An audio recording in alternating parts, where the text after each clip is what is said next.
Hey everyone, my name's Chris Lambert. On this channel, we talk Kanye West, and Donda 2 is in the process of being made. They're not in Mercedes-Benz Stadium this time. They're rented out space in a hotel. It feels like a number of rooms. This is something the A has been doing for over a decade now. He likes to kind of take over a hotel space. But we're going to check in today on a few of the people working on the album, seeing what they're doing. You know, some days there's going to be things that are happening that deserve like a full video in and of themselves, and other days we're going to have kind of medleys like this where we're just kind of jumping to a few select posts and looking at things. So we're starting off today with a post from Theophilus London, who's kind of been the plug so far about what's been going on behind the scenes here.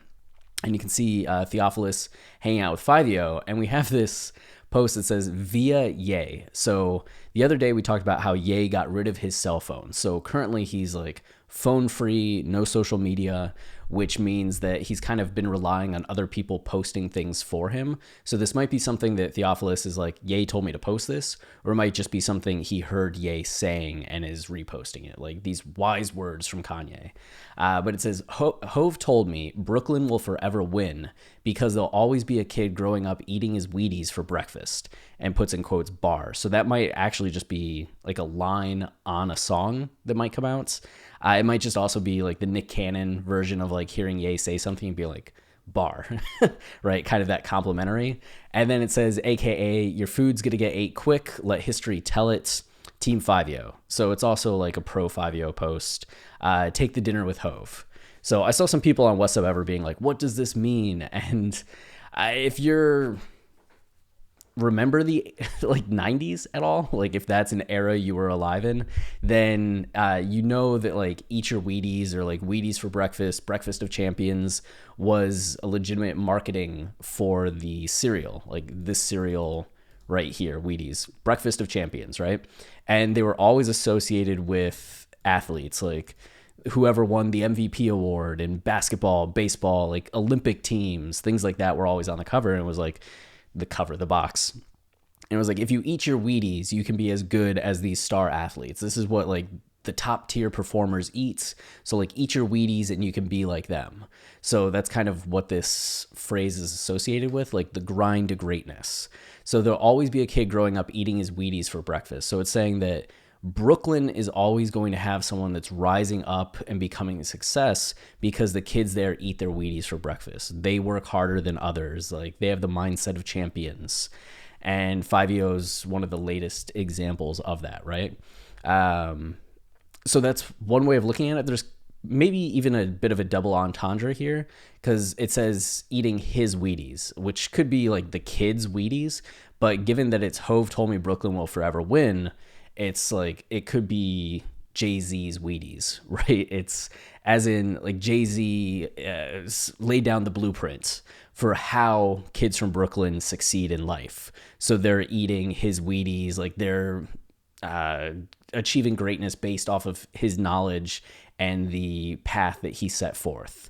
So you could look at it having a little bit of a deeper meaning than that, but it's essentially just praising Brooklyn and like the attitude, like the can-do attitude, I'm going to go make this happen attitude that kids in Brooklyn have, right? So a little bit of praise there. So that's that for that post. Theophilus hasn't been posting as much as he was the other day. There was one post that he had where he talked about getting a noise complaint, but if you watch the video, he talks about how it was for him playing his album, not Kanye getting the noise complaint. But he asked the guy that came up to give the noise complaints, did you hear any of the new like Ye album? And the guy's like, maybe, I don't know, but the music I was hearing was good. And Theophilus is like, oh, thank you. So we know that Theophilus is working on new music. Here we have Vory. I may remember Vory from Donda, the feature on God Breathed. He was featured on, did it really get rid of? Oh, wow. It switched to Digital Nas. Okay. So God Breathed, Jonah, and No Child Left Behind. Vory was a highlight of the album for a lot of people. You can see here on his story that he posts a suitcase. He has got a bag in another hand, watch on, And Los Angeles, California, home for the next few weeks. Does that shoe look like it's on backwards almost? It almost looks like that's the heel and the foot's up there. That's tripping me out for a second. But home for the next few weeks. Of course, Donda's supposed to come out February 22nd, which is a few weeks, right? 3 weeks away. So it seems like Vory's going out to work on the album, which means that it might be at the point where Ye's looking to put features on the album. Maybe he's finished some of his parts, or maybe, the team's coming together to help flesh out some of the concepts that we're going to see on some of these songs. But then, there's nothing, that was it for the post. So we have that, and then we also have Digital Nas here, which Digital Nas, you may remember, was a producer on a couple songs, specifically Jeen-Yuhs and, where was it? Remote Control. Right here. So those were the two that he worked on. He talked about in an interview how he had played 60 songs for Ye, and only 2 of them made the album, and that just made him aware of how kind of cutthroat it is, how you have to really strive to not go quantity, but really go quality to make it onto the album. You can see here him in the hotel. They were seeing kind of everybody else at upstairs in one of the rooms. And he says, even though I'm working on Donda 2, Bible study, 30 minutes. I think he does Instagram Live Bible studies. Will be a little shorter, IG Live, 30 minutes. So just kind of saying, I'm hard at work, but I'm still going to make time to do this Bible study. And that was something that we heard that was happening at Mercedes-Benz Stadium as well. Ye was still having a local preacher or pastor come in and do Bible studies every Wednesday nights or multiple nights every week. So that seems to be part of his process in general, and it seems like something Digital Nas maybe picked up from that and is bringing to people. I'm not just going to do it with the group here, but I'm going to do Instagram Bible studies, which is cool to see. But the computer is what had everybody's attention on West Sub ever, right? Because Digital Nas is a producer, he's working on songs. Can you see anything here? And there's this post where you can see, can someone transcribe from Digital Nas's story? And somebody seems to cockatiel guy. I imagine that's someone that really likes cockatiels, It says folder 2 is beats, folder 3 beats for Ye, rar. Donda 2, Follow God, Tulsa, Not On, Pusha and Theophilus, Sunday Service, and Super were some of the names that could be made out.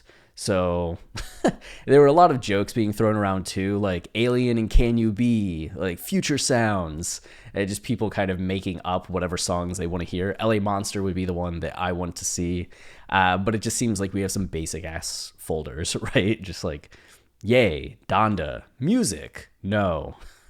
So not much to go on there, but we at least know Digital Nas is out there working, producing, and another insight into what's going on behind the scenes. And then here from Coodie, Coodie is the main camera person for Jeen-Yuhs. He was the one that first started the process of filming Ye back in 2000, 2001.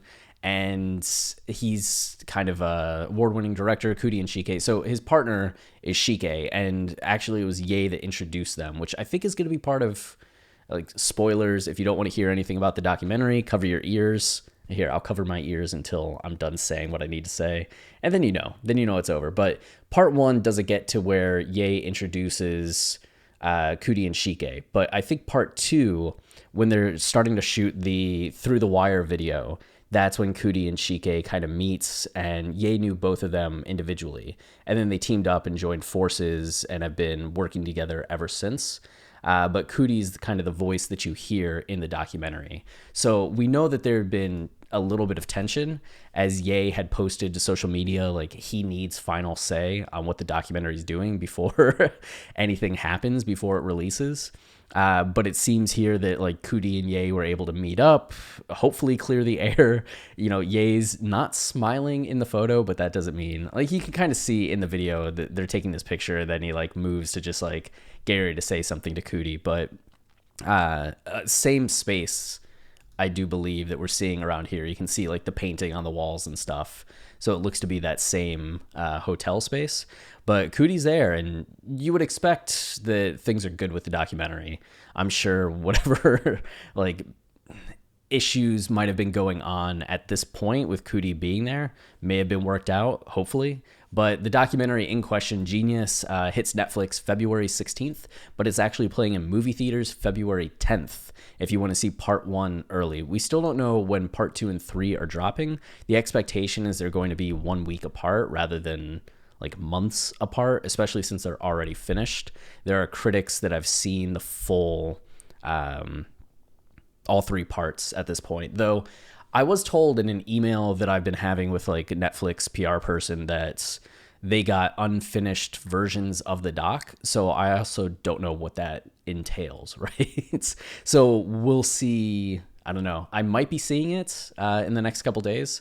So I'll also be doing like a longer review if I get the advanced copies that I'm expecting to get, but I'll keep you posted. That's it for this rundown though. We have some exciting things going on. You know, we're starting to see some of the first potential feature artists coming through. So as more happens, we'll keep you up to date. If you're enjoying the channel and you want to support us, the easiest way is to like, comment, subscribe, as any of those things tell YouTube this is a channel people are liking and they show it to others, which goes a long way in supporting us.